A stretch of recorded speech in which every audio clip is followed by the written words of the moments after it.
I wanted to either be an architect or a math teacher, and then took this film and genre class that kind of blew my mind. And I was like, oh, you could pursue this as a career. I was already a big fan of the show. So I was like, oh my gosh, I hope this doesn't ruin it for me, seeing how the sausage is made. And it made me love it even more. I was like, really? Joel McHale? Like, he's like a nice, charming guy from Community. Now I am convinced he must be a jerk because he's so good at playing one. By the way, that's the drawing clip we're starting this with anyway. Don't worry.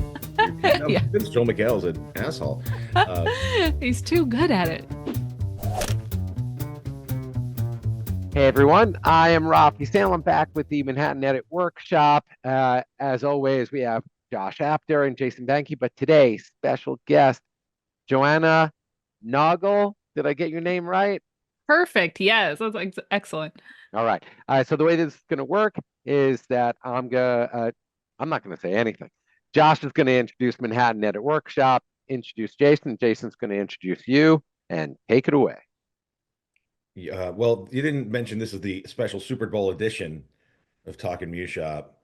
I mean, I don't ever wear this stuff. I just want you to be transparent. I'm not a big, like, everyone in Philly always like walks around the street basically on any given day wearing all their gear. I don't do that. I just almost slept in this stuff because the Eagles won the Super Bowl last night. So I apologize for this, but I will get into it. Manhattan Edit Workshop has no affiliation with the NFL whatsoever. Matter of fact, Jason's a huge Bills fan, the only team that plays in New York, and I'm obviously an Eagles fan. So we've been around for over 20 years, and we've been training editors on the how and the why of editing. That's the distinction I think that makes us different from other places. Is it's not just Apple Z and JKL. It's really like, what makes this decision the right decision, or a better decision than another. Obviously, there's no right and wrong. Editing is art, not math. So part of the fun of it is to just look at films and look at shows and talk about the decision-making process. And we do that with artists in residence in the 6-week class. We get to do it when we do things like Talking MEWShop, which is kind of a highlight of the job because we're not here unless you want to talk about like your favorite keyboard commands, Joanna. That's up to you. But I think this is like I'm thinking, what are we going to talk about? And like the temporal shifts in season 3 of The Bear are some of the most interesting things I've seen on television. That's not the kind of thing that you expect to learn in a classroom environment, and that's what we try to provide. So that's my short, sweet preamble. Jason, maybe you can tell all the kinds of different classes that we do. Sure, we do classes in obviously editing, all the applications that everyone uses for everything out there. We do color correction, sound design, visual effects, motion graphics, all the good stuff.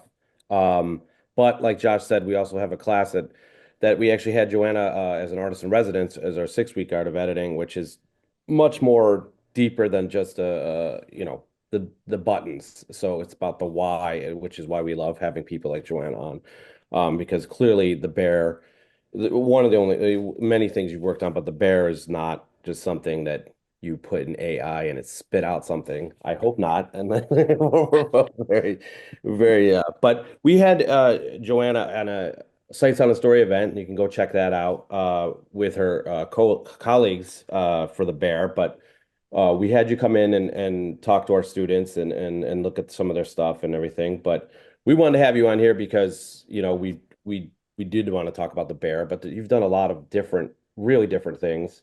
We were just talking about some good news, which is a cool thing. But you've done stuff with like animation, which I think is kind of cool. Can you just tell people that like don't understand that there's actually editing and animation, like what that's about? Because I think people just think like people I know are like, well, no, they just draw another, something else. Like there's no editing. Yeah, I was so lucky that I got to work on season 6 of Big Mouth and season 1 of Human Resources, the spinoff. And I had never really done anything with animation. So that was my first kind of insight into it.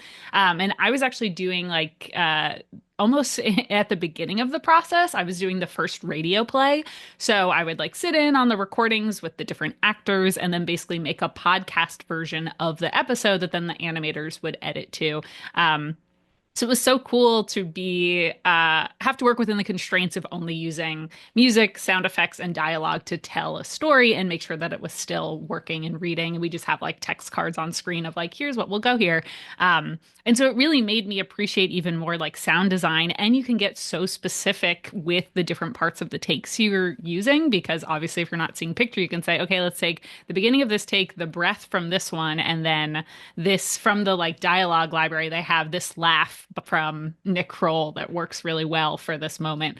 So it was so much more. You could really like finesse and dial in the performance in a way that has affected how I edit for picture now too, because there's so much like little tricks that you can do just by affecting how the sound works and why is this door slamming funnier than this one or like how does this end up like shaping the performance just by using a slightly different like pacing to this. So anyway, it was so cool to be at the beginning of the process. And then obviously from there, once we had the radio play locked, they do like an animatic, then they do black and white animation, then they go into color animation. I wasn't actually ever cutting to picture when I was on these shows, but it was really cool to be able to like check in and be like, oh my gosh, like they added a couple more frames here that lets the joke breathe so much more. And there really is so much thought behind, you basically have your shots like you would in live action, only they're animated with, a certain amount of handles and just making sure everything lands as perfectly as possible. So, that team is all so talented and so kind. They're such a well-oiled machine. And I was already a big fan of the show. So I was like, oh my gosh, I hope this doesn't,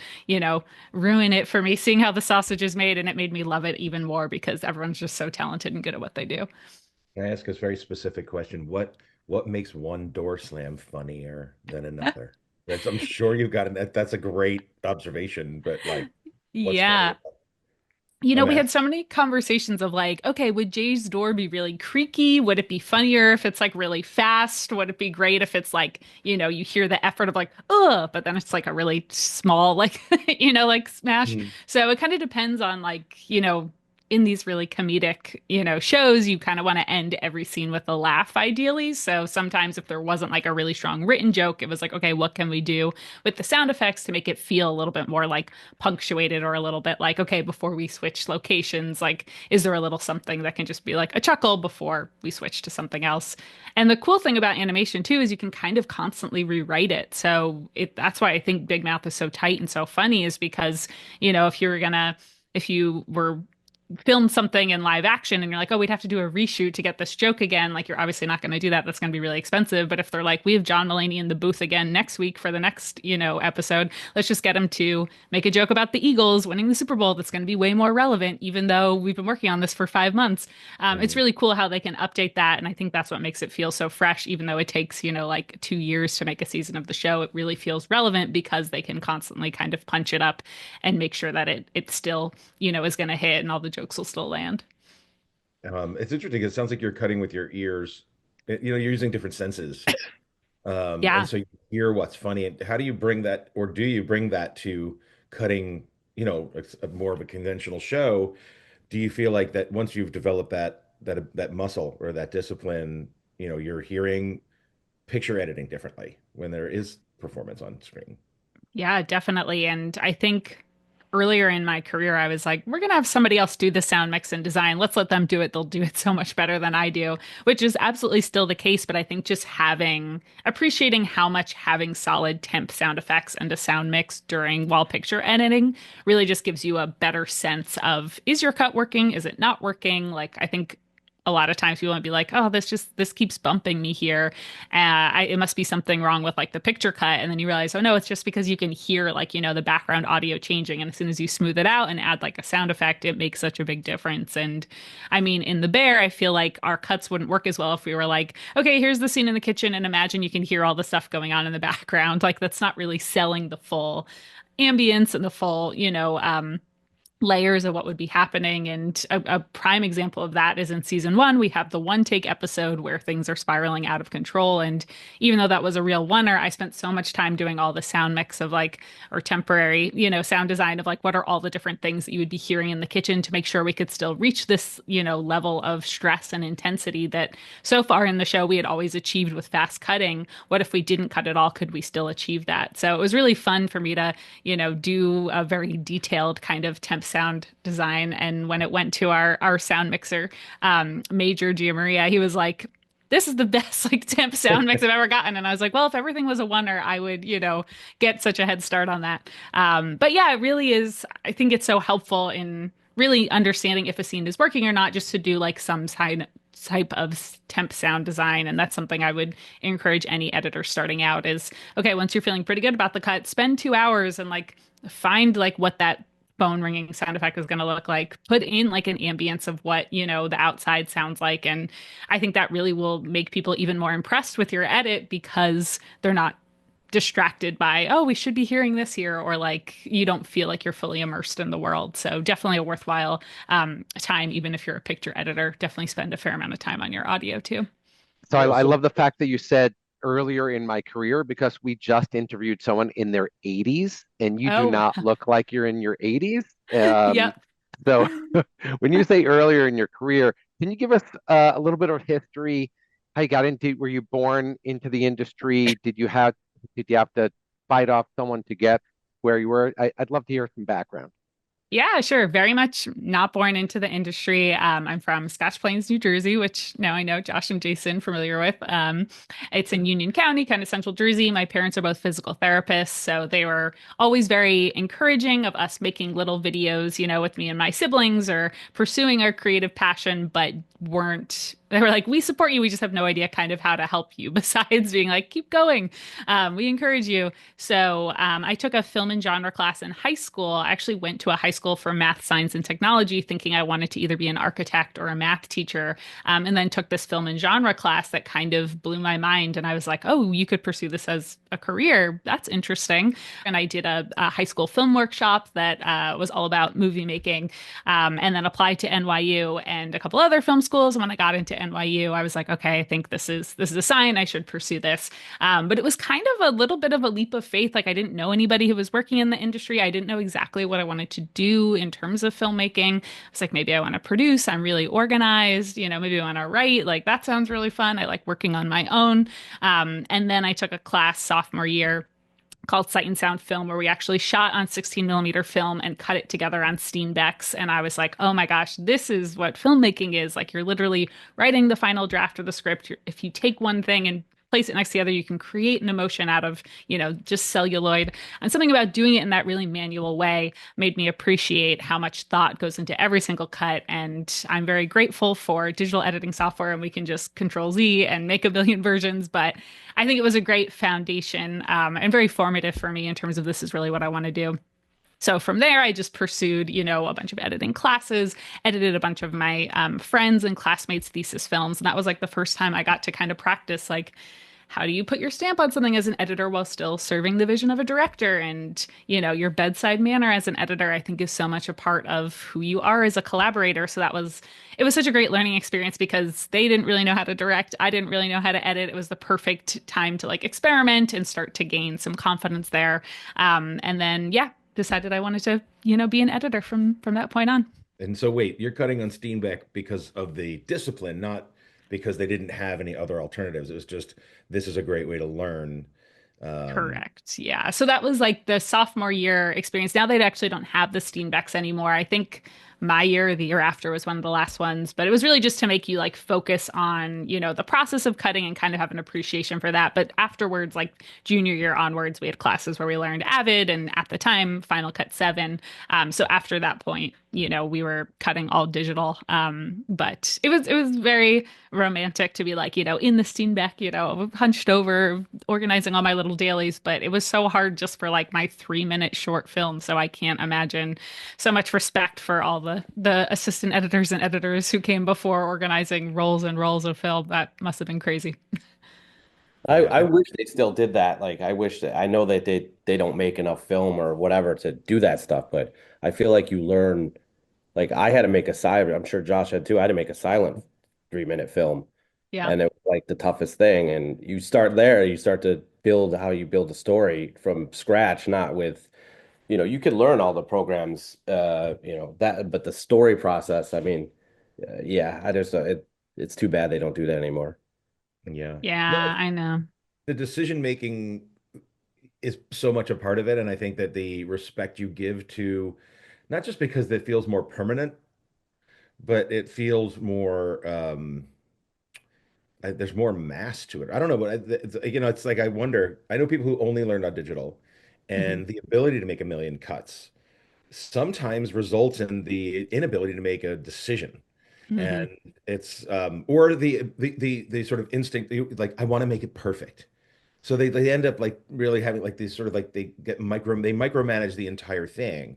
And instead of saying, all right, I'm just going to make a big, ugly, let me, and then I'll go and look at it and I'll take notes. And like that, I just, the analog process of editing film is, yeah, I agree with Jason. It's just like, it's almost a shame that people don't get to do it. And it would be very hard to teach someone, to work on a computer and to approach it the same way that they would if they were doing it on film. It's almost impossible to say, slow down, make this big, Totally. ugly edit, and then watch it, refine it, bring it down. You're chipping away at a big piece of stone here, not, Absolutely. Yeah. because it's so easy. And it's like, I remember that first time when we got like, the first Avid at NYU showed up while I was there. It was awesome. Oh, nice. Yeah, Because they were yeah, like, yeah, you just make a copy and then you just do it. I'm like, wait, stop. Wait, you make a copy, right? Like yeah. you have to undo the tape and hang it up, and like everything was completely disassembled. Yep. Uh, And you're like, it, hope I didn't damage the frame by just, having to replace it and stuff. Like there was it feels like so much higher stakes, like you were saying. And it was something so gratifying to being able to hold the roll of film afterwards and be like, this is what I created. Whereas we don't really have that with digital. So that's definitely something that's lost a bit. yeah. Well, it's we try to do in the 6 week class where we usually take a piece of film and splice it and then rip it apart and be like, this is undo. Yeah. Just to understand what you're doing, but it doesn't, I mean, it's just not the same thing. I mean, it's just, but you have to embrace, you know, um, what it gives you, right? Like your ability to do Mhm. sound design would be totally impossible cutting the same show on film because what do you have two mag tracks that you can maybe, nothing. You could do other dialogue tracks or other music and effects tracks, but you wouldn't be able to hear them at the same time until the mix. So, Yeah. it does afford you the ability to really kind of deepen the experience of what you're doing, and avoid those things where it's like you're showing it to someone who doesn't understand how to watch a cut without effects and music stuff, and really like sort of make this like a rich sort of full experience right out of the gate. So pros and Mhm. cons. I don't know. I still like film. Yeah. Absolutely. Also, how long do you guys get to do a season of The Bear? Like, if you did that on film, it would take you 6 months or more. I don't know how long. I don't. How long do you normally take to do the seasons? Yeah, we're kind of on this like annual schedule where we usually start in like mid-February and then the show comes out at the end of June. So maybe like 4 months or something. Is that about what it turns out to be? And, we usually are, right down to the wire, trying to finish things up. So we basically are cutting, while they're in Chicago shooting for the first couple of weeks, getting cuts, sending them over to Chris, and then spending, once they get back from Chicago, spending a lot more time in person, refining them, and then, shipping everything out. And we always release all the episodes at once. So there's always kind of this crazy sprint to the finish where it's like, okay, we got to get everything out at the same time. So excuse me, yeah, it's definitely a very fast turnaround. I think film would throw a big wrench in that because we definitely need digital to keep up with the madness sometimes. Are you about to get started? Is that what you mean? It's like it's February 10th. Yeah, yeah, they're going back to Chicago like towards the end of the month, and then they basically shot some of the season 4 along with season 3, so we have a little bit of a head start, but they're still going back to finish out the season. So it was great when Janet was asking me timeline, I was like, early February will be great. After that, the bear ends up consuming my life in a way that's really fun, but also just like I blink and all of a sudden I'm like, oh my gosh, it was just March. Now it's the middle of May. Probably one of the smartest things I've ever done for my career. It gave me all the tools that I needed to be able to jump into a new career. getting myself into a mindset, thinking like an editor, and being around people that I can talk to on that level was really invaluable to me. A lot of the things that I learned from that class, I still think about. I loved the classroom. I loved the computer stations. We built a sense of community. And it also instills a lot of confidence in you to take that and go out into the world. After I took the class, I felt very prepared to take the next step. I owe Manhattan Workshop the career that I have right now. Things have been going great, and I really have the Manhattan Workshop to thank for that.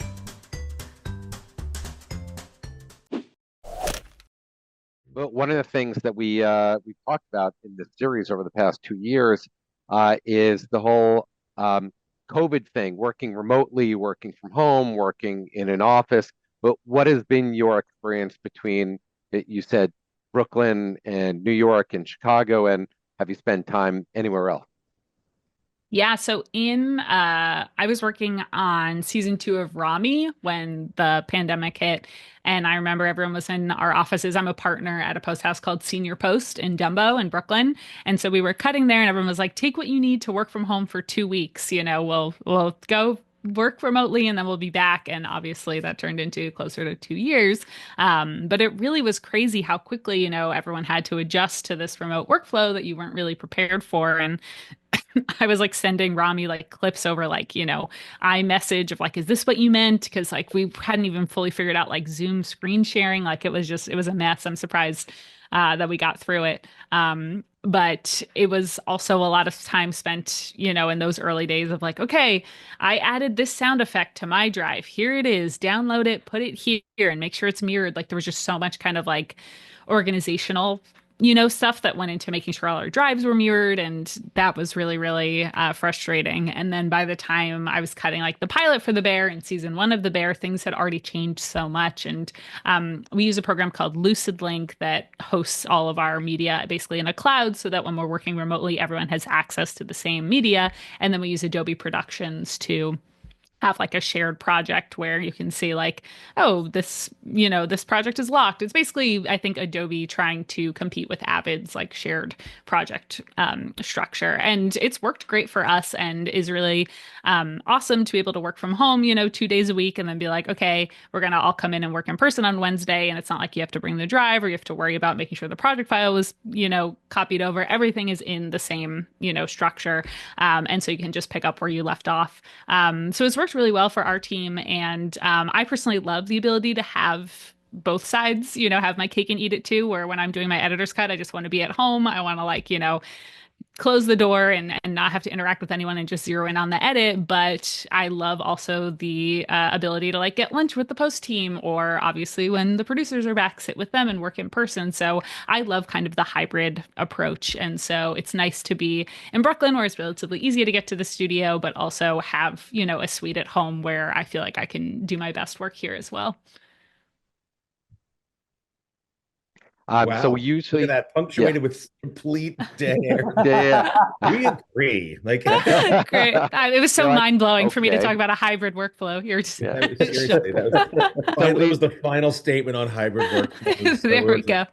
So what we usually do is we talk about past, present. Obviously, we'd love to hear more about Bear, and then what you have coming up. So, Josh and Jason, do you want to cover more like specifics about the Bear?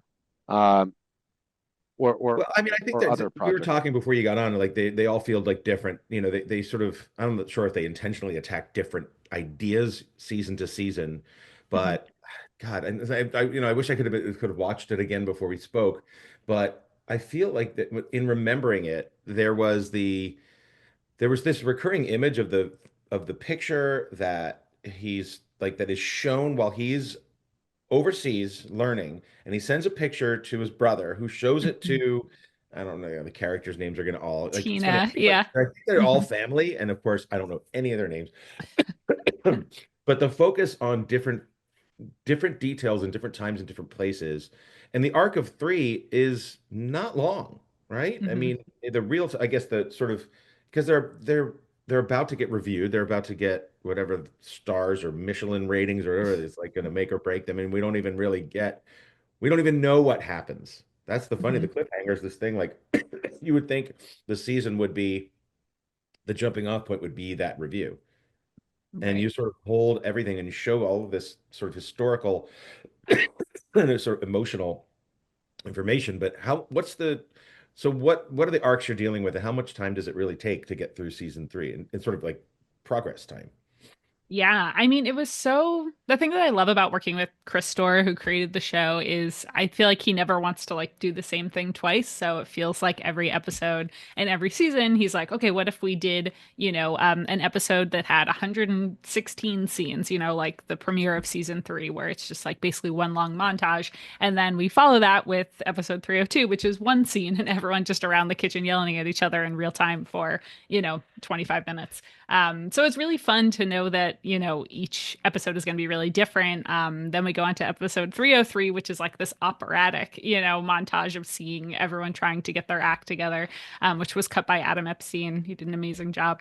But yeah, I would say for season three, like we loved kicking it off with like, where has Carmy been? Like he is like kind of this hard, person, a hard nut to crack. He holds his cards really close to the chest. And so that was basically an episode that I carried throughout the entire season because the very first thing that they shot was him redoing all of the dishes, that were on the menu.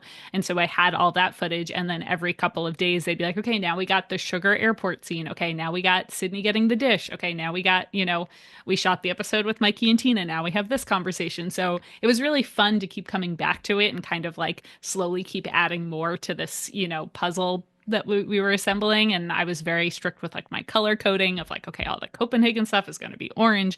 All of the stuff with Olivia Colman is going to be purple, just because I wanted to make sure it really felt like this was one kind of like cohesive, comprehensive look at Carmen Berzatto and how did he become the person that he is.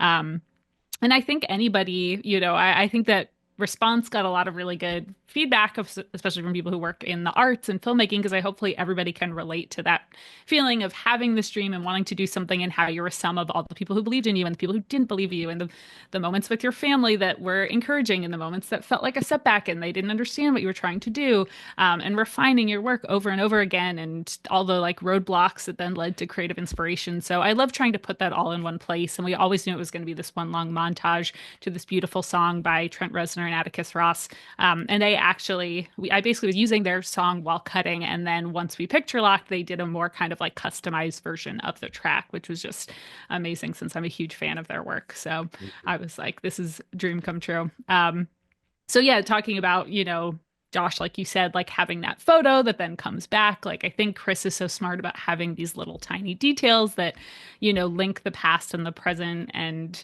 just that little snippet of Mikey and Tina that then comes back into basically a whole episode later in the season. I love how that was kind of mirrored. And, we talked about season one is supposed to be just like kind of like chaos and like, having the starting point of like hell basically. It'd be like, why would anybody come back to this place? And then we try to figure that out through the course of the season and realizing that it's a show about grief and Carmy is processing this trauma. Then we talked about season two being like almost like the Empire Strikes Back season where it's like everyone's getting their skills where we got to defeat the Death Star, aka open up the new restaurant, and everyone's kind of leveling up to then come back. We see Richie's amazing journey. Marcus goes to Copenhagen, Sydney's, going on the next level with all her inspiration. And then season three was really supposed to be like refining that vision and figuring out how to make it work and is it working? And so it was really a moment to kind of like get a little bit quieter with the characters. And we really tried to like, have those moments that are really loud, like, that operatic episode, but also like intentionally starting the episode with this kind of slower montage to be like, we're going to get into these people's head and make sure that they still are, all on the same page. And what are the like little cracks that are starting to show underneath the surface in these relationships? So I think season three hopefully works because you're so, like you said, invested in the characters from season one and two. We could take a step back and really get into their psychology a little bit more. Yeah, no, it's it doesn't remind me of the Limey in the sense that it's super fractured and you're sort of like figuring out a riddle. Mm-hmm. But I remember listening, I don't know if I was listening to the DVD commentary, it was just like, your life isn't linear. Your Mm-hmm. experiences don't happen in this sort of like structure that we sort of apply to the stories that we see.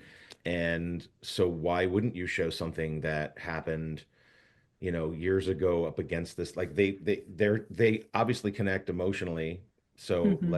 let's present it that way. And Yeah. I thought it was really interesting, but also very different, right? It doesn't have like the chaos. Everyone got so excited about the first season, and it was just like this, Hmm.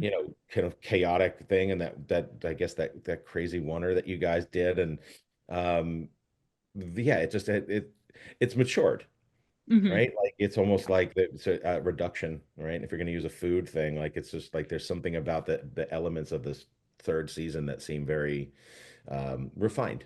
That's all. Yeah, totally. Yeah. And I mean, you see that even in the first, episode is like you have this kind of villainous Joel McHale character who looms over Carmy, but he did give him some good advice as well. Yes, he gave him ulcers and panic attacks, but also he taught him to subtract. And that's something that like relates to him as a creator. So Um, unapologetic about it too. yeah, It's like you're exactly. expecting it to be, and that's sort of like the way that those confrontations go down. Like that's the Hmm. movie version would have been so different, and then Yep. like that decides to not get satisfy you. Yeah. Um, you know, Exactly. Yeah. And seeing, Joel McHale come back at the end of season 3 and, him being like, Carmy being like, I think about you. And he's just like, I don't think about you. And you're like, you want this to be this big moment of Carmy being like, yeah. And he shut him down. And it's like, mhm. that wouldn't have been realistic to life. Like, it should kind of leave Carmy feeling relieved in some ways and worse in other ways. And that was just such a brilliantly written scene. And also the performances just were so next level. I know. It's so I was watching Community reruns with my kid, and it's like, wait a minute, what? Like he's so not like it was hard to reset on him as character because I was like, oh my Yeah. God, that's the guy who's a total asshole in The Bear. And it's, Yep.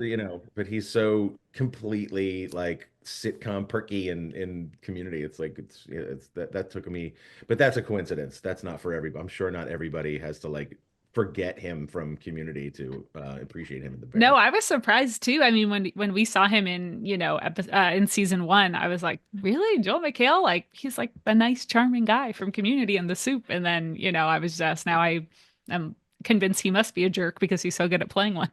Like, but no, he seems nothing but lovely. But I'm just like, wow, you're really good at playing this, horrible boss. You must By the way, be that's the drawing clip on we're something. starting this with anyway. Don't worry. I'm Yeah. convinced Joel McHale's an asshole.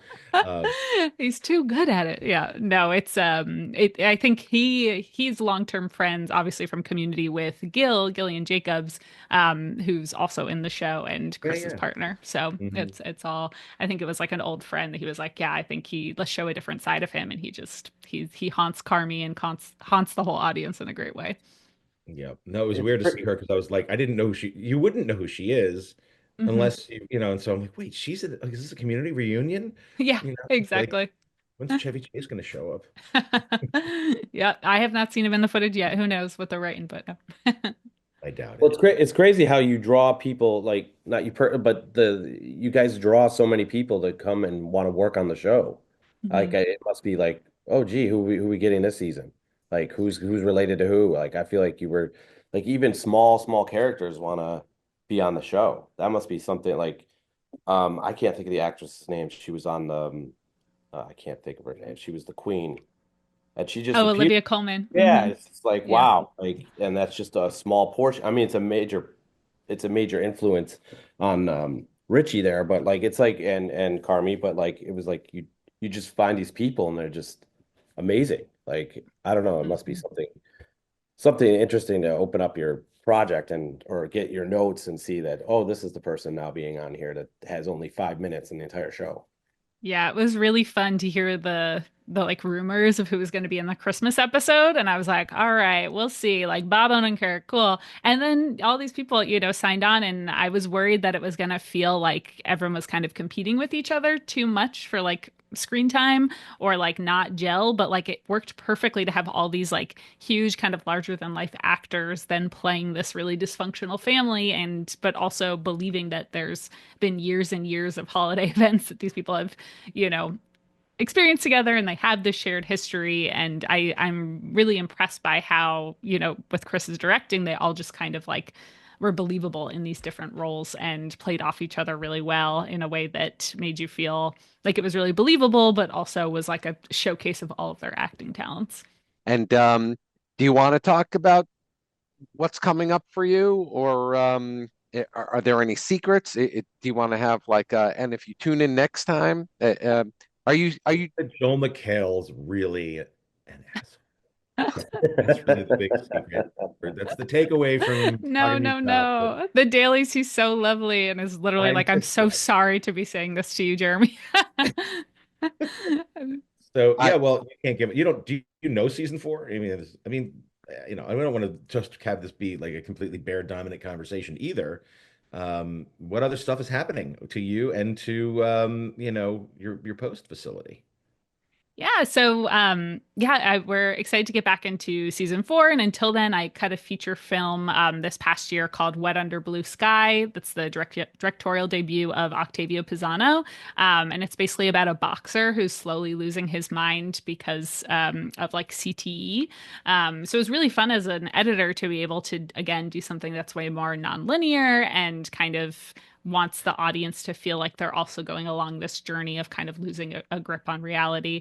And Octavio is an amazing actor. He's on a Law and Order SVU, and this is the first time he's directing, a feature, but he's done shorts before, and it was so fun to work with him on it and kind of lean into the parts we wanted to be more abstract versus more, like on the nose. So that's currently submitting to festivals, so hopefully we'll be seen soon. And the last feature I cut is streaming. I can plug that, which is awesome. It's called Molli and Max in the Future, and it was directed by my husband, Michael Luke Litwack. So shout out to him. We describe it as When Harry Met Sally in Space. So it's like a rom-com set in the future with space cults and tentacle demigods and robot fighting. But at the end of the day, it's about like a story of two people who fall in love and are basically choosing between being friends versus, in a romantic relationship. So that's streaming on Amazon Prime. We premiered at South by in 2023, so did its theatrical run last year and now is available for everybody to watch. So definitely check it out. What are the challenges and the benefits of editing with your spouse? Everyone is always like, did you guys fight so much? We did not at all. We had such a great time working together. It was really fun because we're telling a story about a romantic relationship with my long-term romantic partner. We actually met at NYU. We've been together since 2012, so a really long time. So I always say it's like I had like the cheat codes to this edit because I was like, I'd read every draft of the script. I know Michael's sense of humor really well. We like a lot of the same movies, so we were drawing from a lot of the same, references. So once they finished cutting, we picture locked like 5 weeks afterwards. It was a really, really, kind of tight turnaround. But I think I knew what he was going for right away. So there wasn't this like awkward time of like, what are the movies that inspired you, or like, what are you imagining for this scene? It felt like we had a shorthand right away.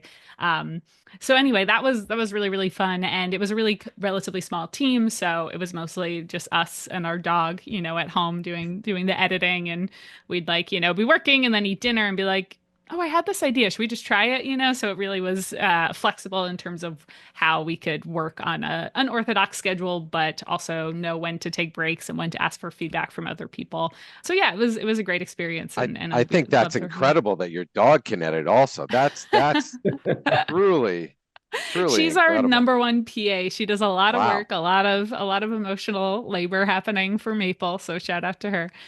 We had like found a little cameo for her. So we were like, where can we put her into the film? So if you look at like, there's one like newspaper article where like the main plot line is the headline, and then in the corner it's like dog wins cutest dog in the galaxy for millionth year in the row, like a little photo of her. So our little Easter egg. That's so much fun. Yeah, definitely. So yeah, it was a great experience, and it was the most like VFX heavy film that I'd ever worked on. That was shot entirely in a studio. Some of it was on like an LED screen, like volume. Some of it was rear screen projection. Some of it was fully green screen. So I was doing a lot of like temp VFX in Premiere, and then Michael and his director of photography, Zach Stoltzfus, went on to do most of the VFX themselves. So it was a very kind of like grassroots team effort. It was really fun to try to like figure out, should we hold on this a little bit more? Like when there's green screen, it feels like we could move faster, but let's make sure that we are saving enough time to like also take in the environment and get people acclimated to, this new world. So it kind of forced me to think about that in a way that I usually don't on the other shows that I'm working on that are way less VFX heavy. Yeah. Well, visually speaking, that's sort of like the avid and premiere of production, right? Like now that people are going to be shooting. People have been shooting with green screens forever, but like Yeah. these volumes now, it's like, what can't you do? And, we're still on the beginning of this, but I imagine like the discipline of having like a real place and a real setting and, this physical space informs your ability to cut something that doesn't, right? I mean, it's we haven't sort of forgotten that yet. Um, but what was it? So this stuff, it was an LED, but was it a volume? Was it like the sort of like this true sort of, surround visual with the gaming engine? Like it's and is that like cutting something shot on location? Just Yeah, like a it in a was Oh, sorry. Yeah, yeah. No, it was so cool. So they shot, I would say maybe like a third of the film on like a full LED screen. So that was awesome because the visual effects required for that were like, okay, let's add like a flare here, or let's add like a little like, a glow to this hologram. Like it was pretty minimal. Whereas obviously when it's on green screen, it's like we kind of have no idea what this is going to look like. They did some of the backgrounds in Unreal Engine. So it looked like, a full kind of water planet was in the background while these two people were talking. So it was shot at a place called The Family, which I'm not sure if it exists anymore, but it's in Bushwick. It was in Bushwick. And I got to go to set that day because perks of being married to the director. And it was so cool to just walk in and be like, oh my God, you're getting a full vision of what this is going to look like. And I think it's cool for the actors too, to actually feel like, oh wow, I'm on another planet. I feel like I can understand a little bit more where this is going to be going. So yeah, I loved being able to like get dailies right from camera and be like, oh my gosh, I'm getting, 95% of what this is going to look like. And also they loved it on the back end because it required a lot less of them when they were doing all those visual effects shots with the green screen. Yeah. Is a upfront cost higher, or is it like even itself out? Like, I guess that's sort of the pros and cons, like of doing something like that. Yeah, I mean, there's so many like different factors to it where you need to put in the time to like make the backdrops in advance, make sure it's gonna, be perfect because if you're unhappy with how it looks, like it's obviously a lot harder to replace stuff, as opposed to just having a green screen. So I think it's tough. Like I think got a great deal on this volume, so it made sense for them, but there were also certain scenes that they were like, even if we could potentially shoot this on the volume. We haven't quite figured out what the background's going to look like, or we haven't had time to do that. So I think it was like a trade-off, like basically every scene they were like, should we be doing this on the volume? Should we not? But I think they're really happy with how it turned out and would love to use that again in the future. Michael, my husband, writes very like genre driven, fantasy world. So everything that he writes is going to be, kind of crazy and out of this universe. So I know it's something that he intends to use again to achieve these worlds that he builds. So we're going to wrap up with takeaways and then come events that are coming up. So Joanna, if you could be speaking to our worldwide, global millions of viewers who are going to be watching this, what is the one takeaway to someone getting started in the industry, already in the industry, et cetera, that you'd like to import? Yeah, wow, just one takeaway. What wisdom to share. I think the thing that the advice I would give to people who are getting started is you really do have to make those connections in person, and there is a lot of networking that goes into the job in a way that I used to get a little frustrated when people are like, it's all about who you know. And I was like, well, I'm the child of two physical therapists. I don't know anybody. That's really intimidating to me, but I do think it is accurate, but it doesn't have to be like in an icky way. I think it has to be in like a go to a mixer, like go to an event for, that Mew is holding, go to a screening that ACE is doing, American Cinema Editors, and just start talking to people there because I think it's really rare that you'll get a job in the industry just based on your resume. Every job that I've gotten has been because I know somebody who can vouch for me, and it's a lot easier to take a risk on someone if you have one mutual friend who's like, no, they did a good job, and people want to work with people who are nice and organized and good at what they do.